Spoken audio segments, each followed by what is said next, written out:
Mimi katika uongozi wangu sitamtaka mkuu wa wilaya au kumuomba askari yoyote kwenda kuwatoa wachimbaji wadogo kwenye leseni kwa mabomu. Sitafanya hiyo kazi.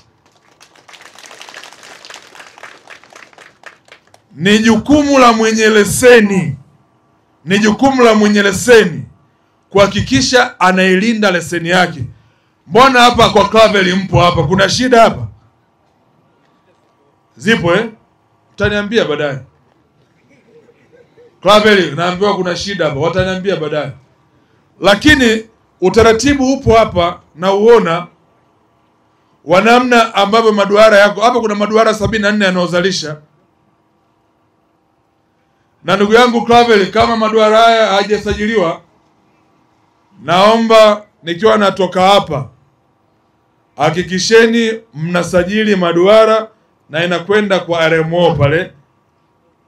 Ifahamike nani ana duara wapi, ameingia makubaliano na wenye leseni, na hayo tuyatunze kwenye ofisi ya RMO, ili ikitokea changamoto yoyote tuwe mstari wa kwanza kuja kuweza kusaidia.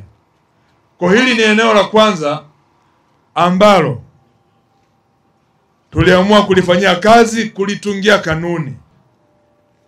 Nilitoa ahadi kwenye bunge na niliyasimamia. Kanuni tumeirekebisha hivi sasa. Kanuni inasema hivi: ni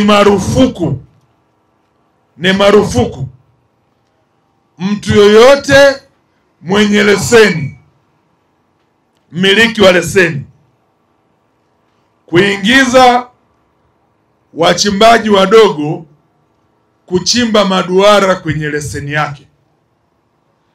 Lakini akiridhia waingie kwenye leseni yake, mambo yafuatayo lazima yafanyike. La kwanza, lazima mmiliki wa leseni na wenye maduara waingie kwenye mkataba, na mkataba ukasajiliwe kwenye ofisi ya RMO, ili siku ukimleta mwekezaji wako hapa, mimi simtoi mpaka mwe mmemalizana naye kwa gharama ambazo wameweka kwenye duara lile. Hiyo ndio sharti kubwa la kwanza. Lakini sharti la pili, ukishaingia naye makubaliano, kama unataka uwekezaji kwenye eneo lako, anza na mwenye duara. Akiwa hana uwezo, mtafute mwekezaji nje ya mwenye duara. Ndio kanuni ambavyo inaelekeza na ndivyo ambavyo inasema. Kwa hivi sasa leseni sio ya upangishaji.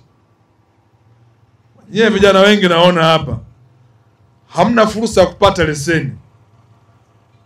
Leo nataka niwaambie utaratibu mrahisi sana. Kuna watu wajanja wanawahi kwenye ofisi kule, hachimbi afanyi chochote, anaenda kukata leseni. Akija hapa yeye kazi yake kupangisha. Nataka niwaambie leo, mtu yoyote anayekata leseni ni ya kuchimba, sio ya kupangisha. Hatuna leseni ya upangishaji, tuna leseni ya uchimbaji. Kwa hiyo ukienda kuchukua leseni, hakikisha unachimba.